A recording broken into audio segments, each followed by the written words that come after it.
Hi guys, I'm going to go ahead and demonstrate the Dart notebook sample. I did upload a new template.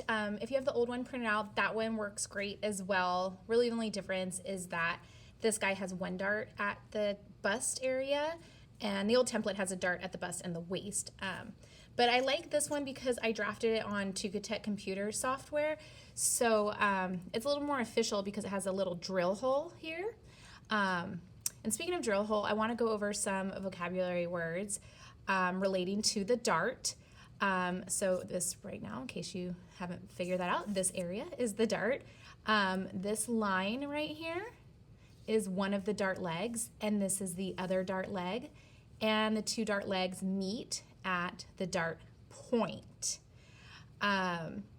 This little symbol is our drill hole.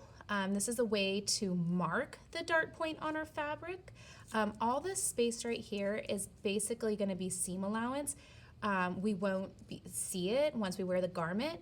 So when we mark our dart point, sometimes it's best to mark a little bit below so it falls in that seam allowance area. So if our garment was damaged, we wouldn't see it. You wouldn't want your dart point damaged.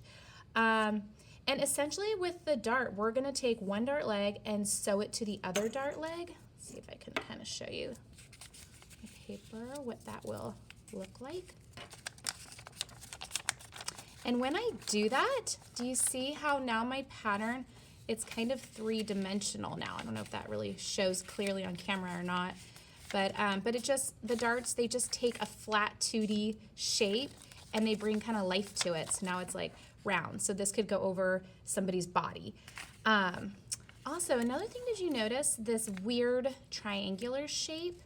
When I bring my dart legs together, that shape kind of just folds nicely into the side seam.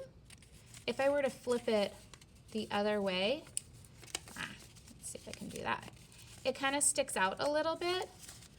So, so this shape was designed to lay flat when being folded down. So this particular dart, we should fold that dart excess down when we go iron it after we sew it and not up.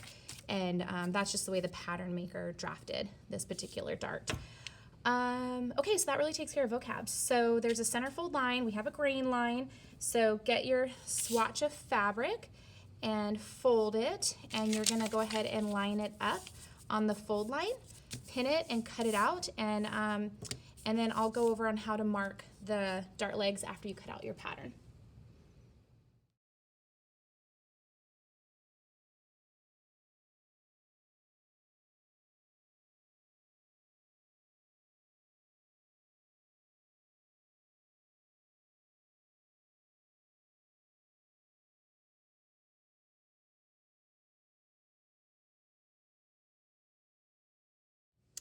Okay, so I have my dart pattern piece for the most part cut out. Now I just need to mark my dart legs. Some people who sew at home like to use chalk paper, and you basically put the chalk paper under the dart legs and then use pressure to apply, apply pressure on the dart legs, and then hopefully the chalk will transfer to the fabric. So it does, it's just pretty light. It's a little hard to see. I think it's a little home-ec-y to do it that way. I think it's actually better to snip your dart legs in the seam allowance. Just gonna snip them. And I just think it's easier and it's faster, and what's kind of neat about snipping your dart legs is you can see it on both sides, where the chalk paper you only see it on one side. And then we also, so we want to mark our dart legs where they are, so I snip my fabric to do that. And then the other thing is I want to mark my dart point, but I'm going to mark the drill hole, and then I'm going to sew, in this case, 1/2 inch past my drill hole, because that's where my dart point is. So when I'm at the sewing machine and I see my drill hole, I know to sew 1/2 inch further. So I have this tool. It's called an awl, AWL, and it's really sharp at the tip and it's kind of thin, and then it gets wider and wider. So, so it should just kind of go into your fabric and make like a big hole without really breaking your thread and causing it to fray. Just kind of spreads the weave apart so that there's a visible hole there. That to mark our dart point. Okay, so I think I'm good. Ready to take out my pins. And here we go. Okay, so now to sew my dart is I bring fabrics right sides together. And again, my goal is to sew these two dart legs together. I want to sew on those dart legs. So to do that, I'm going to make sure my dart point is on the fold, and then I want to line up those two little notches. So there's my two notches, okay. And I got to get that point on the fold. Great, there it is, I see it. I'm going to go ahead and pin this together. Oops. Okay, so there's my drill hole, so I'm really going to sew 1/2 inch past and do a straight line to the little notches. For the sake of learning, I'm just going to draw my dart leg with this Sharpie marker. I don't really want to do that on a garment I'm sewing because it could damage it. Okay, but for learning, it's probably good just to see what we're doing. Maybe it'll be kind of helpful, I don't know. Okay, so basically I'm going to start sewing here, and I'm going to go all the way down and sew here, and then that should make my dart. Simple enough, right? So what you're going to do, you're going to start here, you're going to back stitch. You're on a regular stitch length, I don't know, 3 is fine. And you're going to sew, and then about 1/2 inch away, you can change your stitch length to be shorter, like maybe a 1. And you're going to keep stitching, keep stitching, keep stitching. You want to get as close to that folded line as you can, where you're literally like catching 1 or 2 threads. Honestly, it's kind of neat. And then you don't want to backstitch because it just might pucker your dart. So instead you pull it out of the machine, make sure your threads are pretty long, and you hand tie a knot. So that's what we're gonna try and do right now. Okay, I'm at my sewing machine. My stitch length is about a 3, and I'm gonna get ready to sew my dart.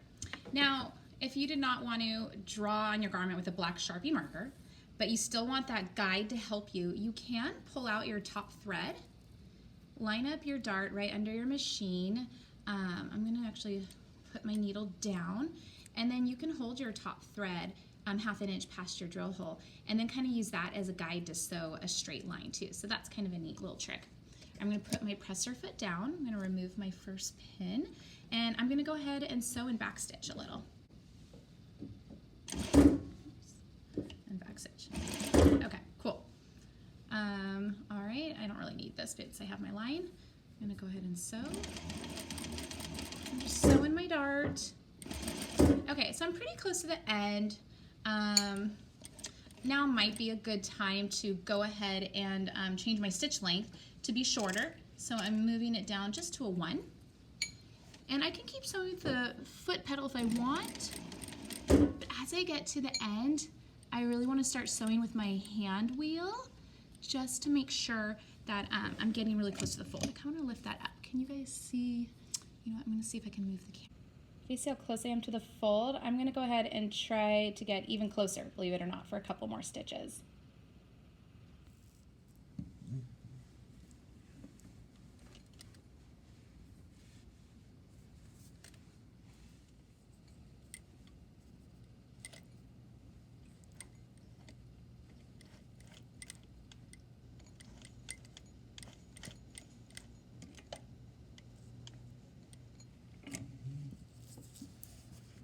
Let's try that again. Do you guys see how close I am to the edge? I really am catching just like one little thread. So I just want to do that like about 3 times, and then I'm ready to pull it out of the machine.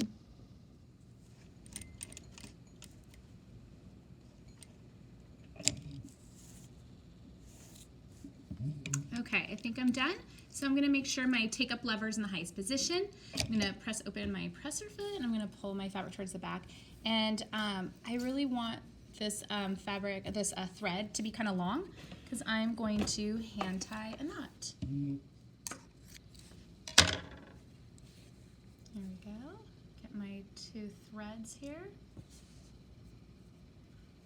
Just kind of make a little loop and just pull it through. Just a regular knot. I like to double knot it. Why not? That's usually fine. And then nobody likes long threads hanging around, so I'm going to trim that guy. And I might as well go over here and trim these guys while I'm at it. And all right, let's take a look at that beautiful dart. Now we have to go and iron it. That is our next step. So I'm going to go take it to our ironing board. Okay, so now we're ready to iron it. Remember how we kind of talked about which direction this guy should flip? In this case, it really should flip down so that the seam allowance lines up nice and evenly with the side seam. So I'm going to flip it down. And then I got my little ham here. If you don't have one at home, that's fine. Just use a flat board. But I just wanted to kind of show you. You might have seen these in the classroom and wondered what they were. It's just supposed to be really handy to be able to iron on curved shapes. So I found a pretty good shape that I think this dart kind of fits. And I'm going to go grab the iron and give it a press.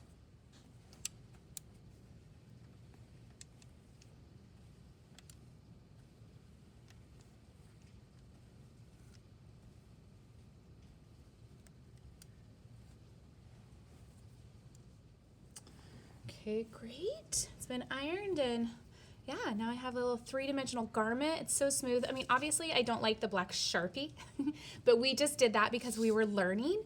But this dart turned out really nice. It really blends into the fabric.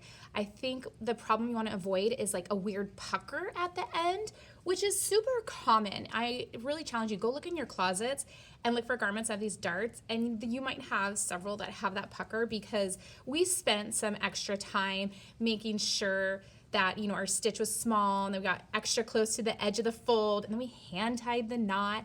That's probably not happening in the factory.